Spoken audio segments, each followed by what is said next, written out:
నేను పదవే నాకు ప్రధానం అనుకుంటప్పుడు 2008లోనే యూత్ వింగ్ కాదు ఎంపీగానే పోటీ చేశాను. 2014లో నేను ఎన్డీఏతో అలయన్స్లో ఉన్నప్పుడు నేను మల్కాజ్గిరి నుంచి ఎంపీగా పోటీ చేయాల్సి ఉంది. బట్ నేనేమనుకున్నానంటే, ఎందుకు చెప్తున్నాను ఇదంటే, నేను ఒక పార్టీని నడపాలి, ఇది సమాజంలో మార్పు పట్టుకు రావాలంటే నాకు తెలియాలి కదా కష్టం. ఒక కమ్యూనిస్ట్ నాయకులను చూస్తే కింద క్షేత్రస్థాయిలోకి వెళ్ళారు, నలిగారు, దెబ్బలు తిన్నారు. ఒక కాంశీరామ్ దెబ్బలు తిన్నాడు, నలిగారు.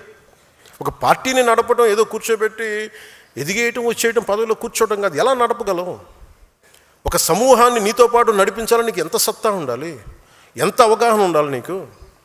నువ్వు ఆ భావజాలను కట్టుబడి ఉంటావా లేదా అనేది మనకి తెలియాలి. అందుకని ఇవన్నీ నిర్ణయించుకొని ఒక దశాబ్దం నేను నలుగుతానని నిర్ణయించుకున్నాను. అది 2007 నుంచి మొదలుపెట్టిన ప్రయాణం 2014-18 దాకా అలా నడుస్తూనే ఉన్నాను. నలిగాను దశాబ్దం. ఆ తర్వాత 2019 చేశాను. ఎంత గెలుస్తానో తెలీదు, ఓడిపోతానో తెలీదు. బట్ అసలు ఐ వాంటెడ్ ఎక్స్పెరిమెంట్. చూద్దాం ఏం జరుగుద్దు.